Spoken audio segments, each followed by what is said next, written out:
Desde os primórdios do nosso planeta, tecnologias avançadas de outras civilizações no universo passaram a cair de forma inesperada na Terra. E não apenas uma, mas várias delas.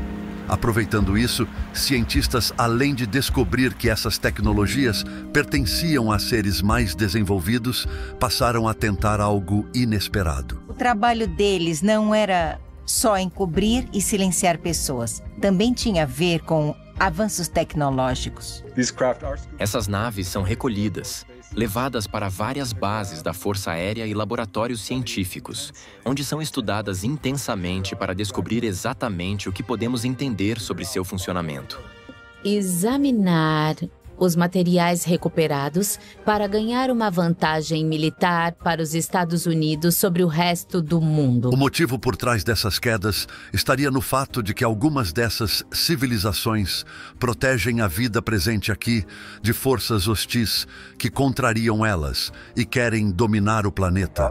Nossa avaliação neste momento é que há pelo menos uma civilização extraterrestre que conseguiu chegar ao nosso canto do universo. Em segundo lugar, não há qualquer evidência de que eles tenham intenções hostis em relação a este planeta. E em terceiro lugar, a prioridade neste momento deve ser tentar estabelecer algum tipo de ligação com eles, algum tipo de laço diplomático. É nisso que estamos trabalhando. No entanto, o que os governos não querem que saibamos é que o fato de nem todas elas serem pacíficas, com medo de ficarmos desprotegidos se em algum momento essas que nos protegem decidirem nos deixar por conta própria, uma aliança de países começou a investir enormes quantias em armamento e tecnologia militar. Esses gastos seriam justificados à sociedade por outras razões, mas o objetivo real era estar preparado caso essas civilizações amigas parem de ajudar. O general Trudeau me disse um dia: levou 5 anos para desenvolvermos totalmente um transistor que outra pessoa havia começado. E como Smith mencionou, sobre os rapazes lá em cima, teria levado, segundo ele, cerca de 250 anos.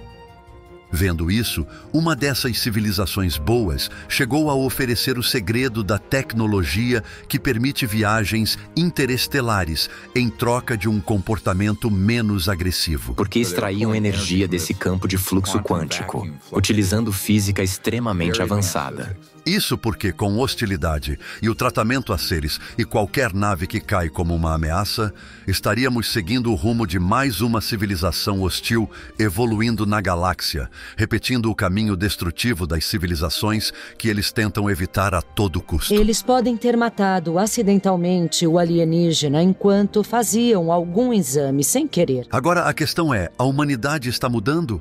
Ou acabará isolada e vulnerável, repetindo os erros de outras vidas que surgiram no universo? Nós fomos confrontados com uma forma de vida superior, uma espécie mais inteligente e que nós tratamos como um rato de laboratório e depois simplesmente a descartamos. Dispensamos. Nós a matamos.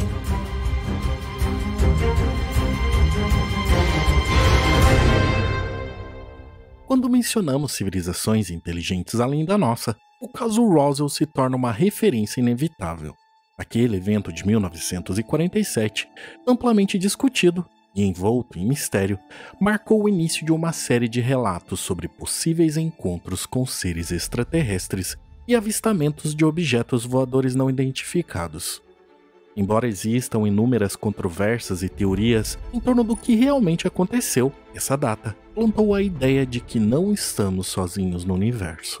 Entre as inúmeras teorias sobre o acidente, uma das mais intrigantes é a possibilidade de que a tecnologia alienígena tenha sido recuperada.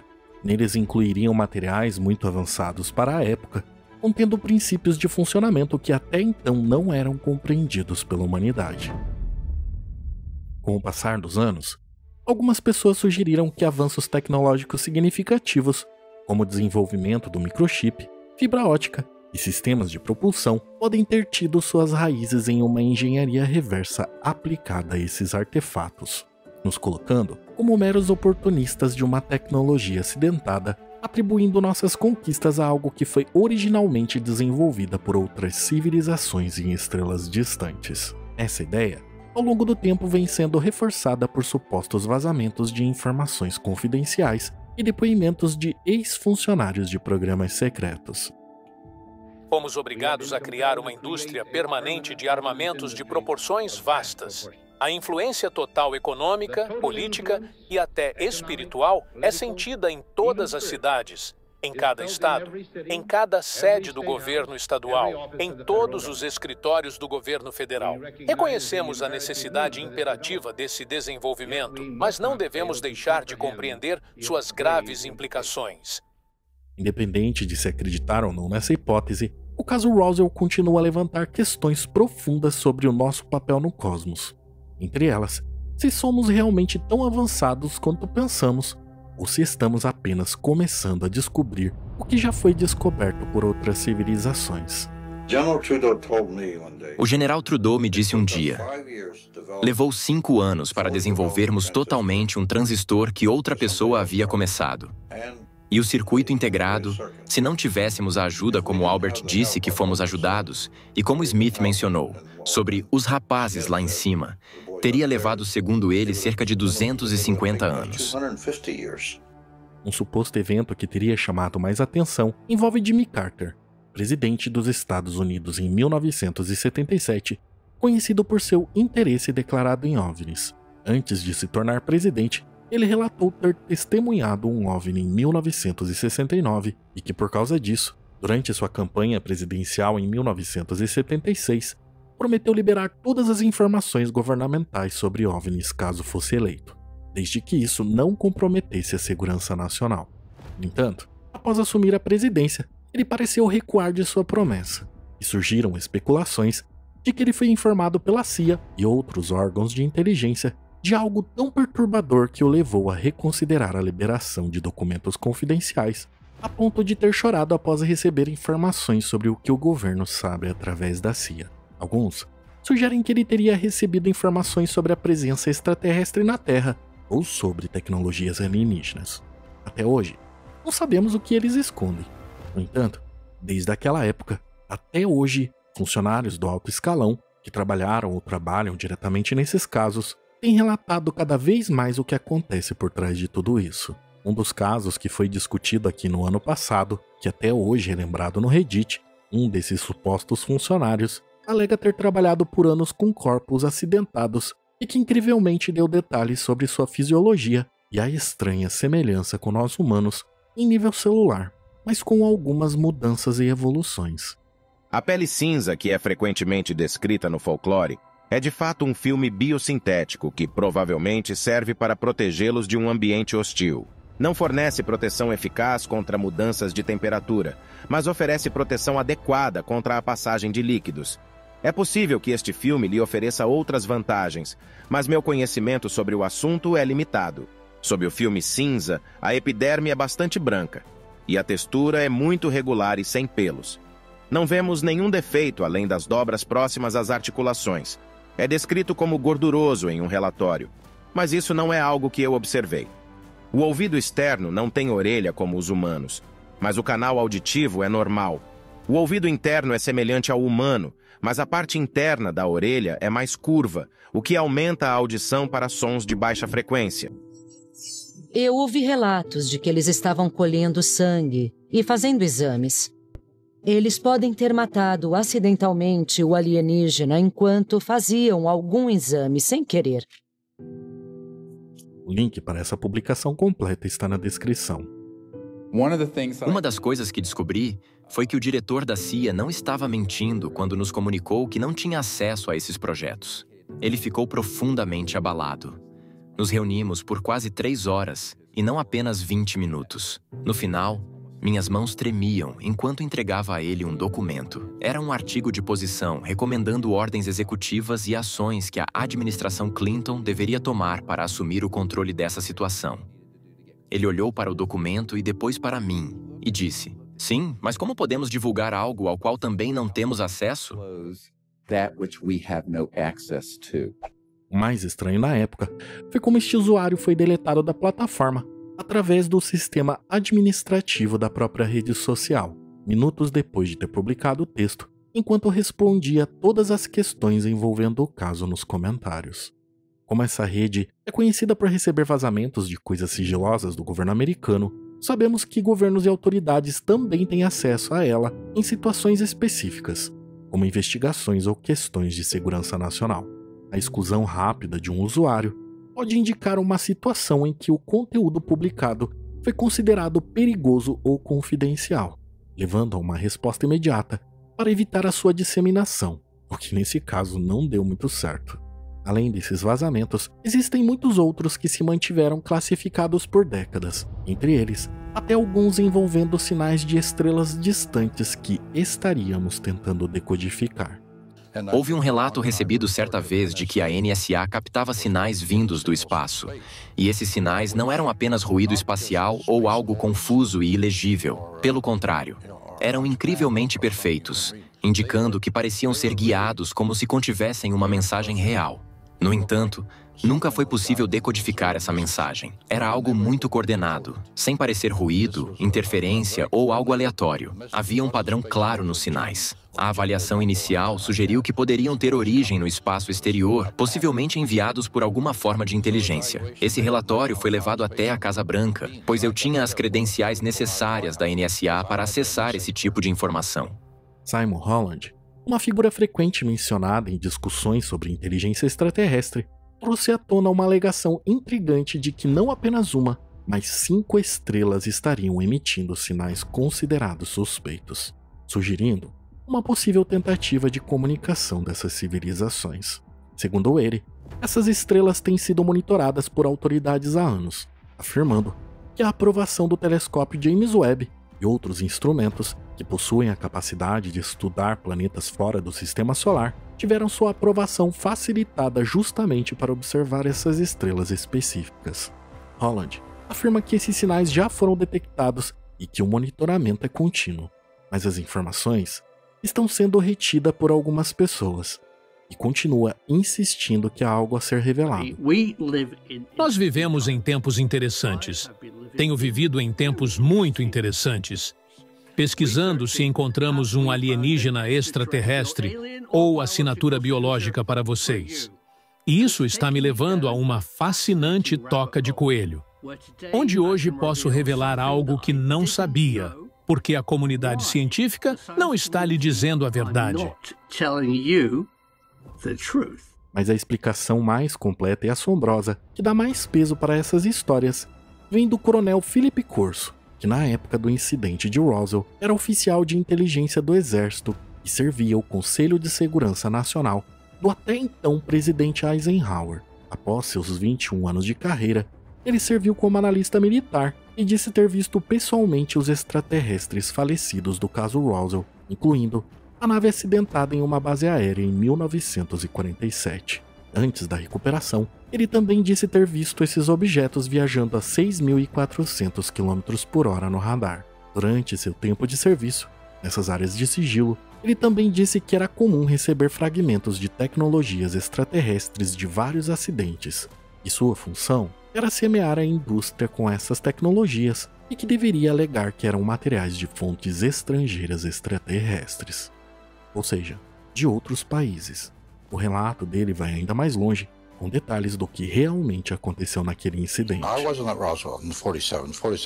Eu não estava em Roswell em 1947. Naquele ano, eu tinha acabado de voltar da Itália, onde fui chefe de inteligência de segurança em Roma. No ramo de inteligência, fui treinado pelos britânicos enquanto estava no MI-19. Quando voltei, fui para Fort Riley, no Kansas, onde fiquei lotado. Era uma unidade veterinária, pois ainda usávamos cavalos naquela época. Eu era instrutor na escola de inteligência e participava de uma força agressiva de treinamento. Certa noite, eu estava de plantão como oficial responsável. Isso significa que eu supervisionava a segurança naquela noite, verificando todos os guardas e todas as áreas de segurança. Em resumo, eu era o oficial de serviço. Naquela noite, fui até a seção veterinária e um sargento que eu conhecia bem estava como sargento da guarda. Perguntei: "Sargento, como estão as coisas por aqui?" Ele respondeu: Tudo bem, senhor. Ele comentou que pediram para ter cuidado e vigiar bem aquela área, pois havia algo estranho acontecendo. Ele comentou que havia algo sensível ali, tipo... O senhor quer ver, senhor? Me diga, vamos dar uma olhada. Eu conhecia bem aquele sargento, um mestre-sargento. Fui com ele e encontramos 5 caixotes, talvez 6. Acho que eram 5. Levantei um deles e havia um corpo lá flutuando em um líquido. Olhei para aquilo por uns 10 ou 15 segundos, não muito mais do que isso. Coloquei a tampa de volta e disse: Sargento, vamos sair daqui agora. Não quero que você tenha problemas. Como oficial de serviço, posso andar por aqui, mas você pode acabar se metendo em confusão. Venha, vamos sair. Saímos e então perguntei a ele: De onde veio isso, sargento? Ele respondeu que 5 caminhões haviam passado pelo local, vindos de um campo de aviação no Novo México, e estavam a caminho da base aérea de Wright-Patterson. Naqueles dias, não existiam todas essas grandes estradas, e na época, a Rota 40 era praticamente a única estrada que cruzava o país. A rota que eles tomaram foi a Rota 40, passando por Fort Riley, no Kansas, e depois seguindo até a base aérea de Wright-Patterson. Eu disse ao sargento para ficar longe daquilo, pois não queria que ele se metesse em problemas, e acrescentei que eu poderia andar por ali e ver por conta própria. Então comecei a pensar: o que era aquilo? Primeiro achei que fosse uma criança por ser pequeno. Depois olhei para a cabeça e notei algo diferente. Isso aconteceu em questão de segundos e coloquei de volta a tampa. A cabeça era diferente, os braços eram finos e o corpo tinha uma cor acinzentada. Não fazia ideia do que era aquilo. Como era algo relacionado à área de inteligência, decidi guardar essa informação na memória e esperar até o futuro para talvez conseguir alguma confirmação. Assim, prontamente esqueci o ocorrido. 10 anos depois, eu estava no Novo México comandando a base de White Sands, no campo de testes de mísseis do Exército, perto do local conhecido como Campo de Trinity. Minha base tinha radares de feixe fino, que podiam travar em alvos. Meus operadores começaram a relatar objetos sendo captados pelos radares viajando a 5 a 6 mil quilômetros por hora, com acelerações rápidas que faziam os radares perderem o travamento. E este era um dos melhores sistemas de radar disponíveis na época. Sempre que isso acontecia, eu notificava o quartel-general. A resposta era sempre a mesma: esqueça, não estamos interessados. Então decidi parar de reportar. Passei a pedir que os operadores me trouxessem as fitas de gravação, e nossos sistemas gravavam todos os dados das operações, o que nos permitia revisar caso algo desse errado. Analisei as fitas pessoalmente e confirmei que os relatos eram verdadeiros. Mais tarde, me transferiram para a Alemanha e comecei a detectar a mesma coisa lá. Objetos voando a 5 ou 6 mil quilômetros sobre a Alemanha. Os radares travavam no alvo, mas perdiam o sinal antes de completar a leitura. Antes disso, passei 4 anos na Casa Branca e continuava recebendo relatórios. Mas eram apenas relatórios, quero dizer. Não eram realmente classificados de nenhuma forma específica, apenas eram colocados em arquivos e mantidos juntos.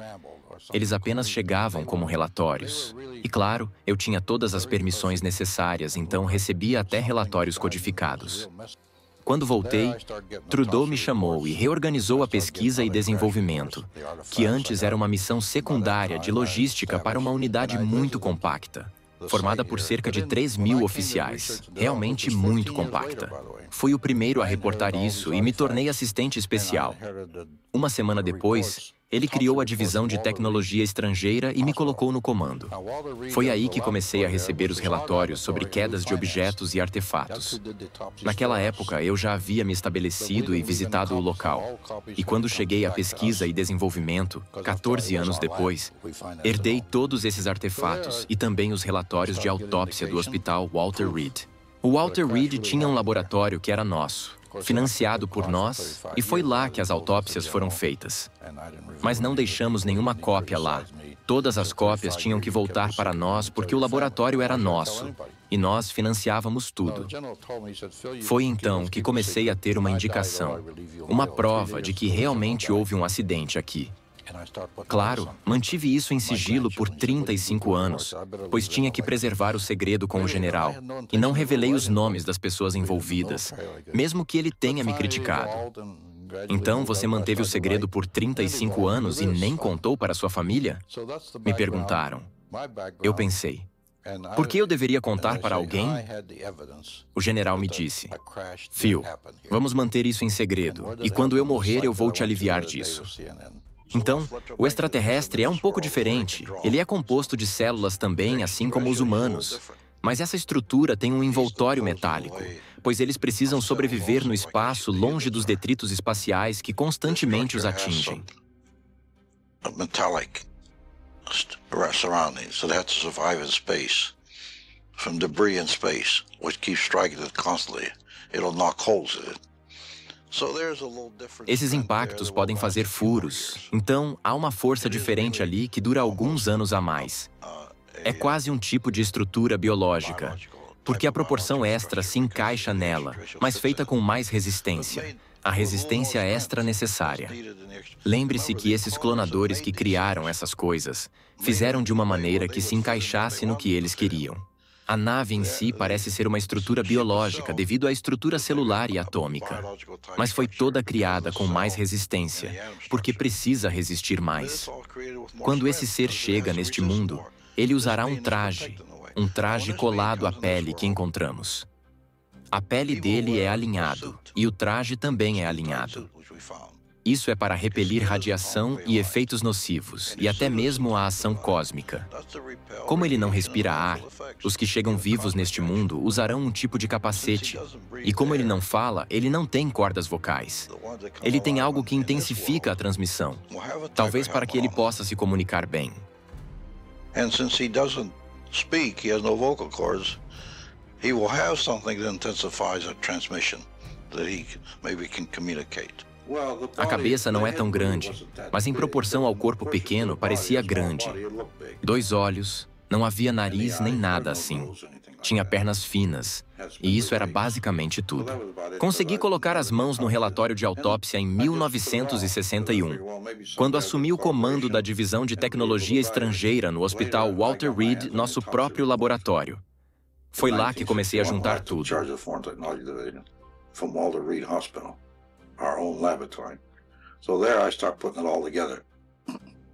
O que você leu nos relatórios de autópsia?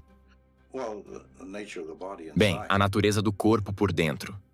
Porque antes disso eu nunca soube que fizeram uma autópsia e o abriram.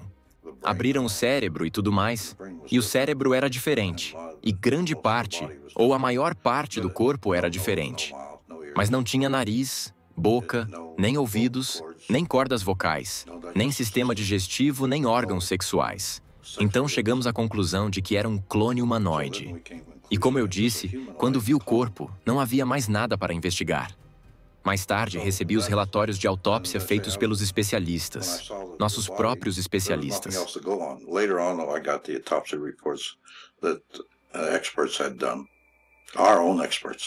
No entanto, tudo indica que essa civilização envolvida nesses casos parece não querer o nosso mal, pois segundo fontes dentro do governo, em algum momento existiu entre essa comunicação a possibilidade do fornecimento da tecnologia deles, em troca de pararmos com as guerras e conflitos. Fui chamado ao escritório do Major Mansman, no quartel-general da 1ª Divisão Estratégica Aeroespacial. O major disse, assista a isso. Era um lançamento de 1 ou 2 dias atrás. Assistimos ao esgotamento da primeira etapa, depois da segunda e da terceira. Ele estava seguindo sua trajetória quando algo entrou no quadro. Esse objeto voou para dentro da cena, disparou um feixe de luz contra a ogiva, girou, disparou outro feixe de luz, continuou a se mover, disparou novamente e fez mais disparos antes de sair da mesma forma que entrou, e a ogiva começou a cair. Eles trouxeram 3 pessoas do FBI, 3 da CIA e 3 da equipe científica da RAND, além de outras pessoas que eu não reconheci. No final, eles fizeram todos os envolvidos jurarem que isso nunca aconteceu. Quem disse isso foi uma das pessoas da CIA. Chamada por eles de tecnologia Zero Point, a alegação de que uma civilização avançada estaria disposta a compartilhar sua tecnologia de energia em troca do fim das guerras humanas. É curioso, essa tecnologia, conhecida no português como tecnologia de ponto zero, ela se refere a um conceito teórico que surge da física quântica, onde é considerada o estado mais baixo de energia possível de um sistema. E ela estaria presente mesmo no vácuo do espaço. So let's say you have something that would fit on a little table this big. Imagine algo que cabe em uma pequena mesa e funciona como um gerador, extraindo energia de um campo conhecido como vácuo quântico, ou campo de energia do ponto zero. Esse conceito foi provado nos anos 1950. Físicos descrevem esse campo como incrivelmente poderoso. Por exemplo, o espaço dentro de uma caneca de café contém energia suficiente para ferver todos os oceanos do mundo. Nikola Tesla, o inventor, referia-se a essa energia, não os carros modernos que usam seu nome, mas que dependem da rede elétrica. Esse campo de energia está presente em todos os lugares e pode ser acessado e convertido em eletricidade ou propulsão. Everywhere, and you can tap into it. And when you tap into it, you're tapping into this energy field that can be converted to electricity or thrust. Então a energia não está apenas entre os objetos, mas também dentro deles? Se analisarmos um objeto, como uma cadeira, em níveis subatômicos, quarks e além, encontramos algo similar à espuma na superfície de um oceano profundo.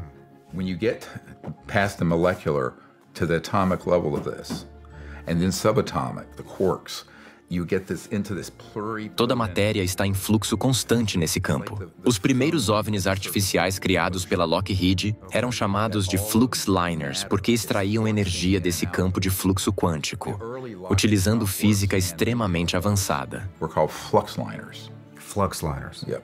Because they were pulling energy from this quantum vacuum flux field.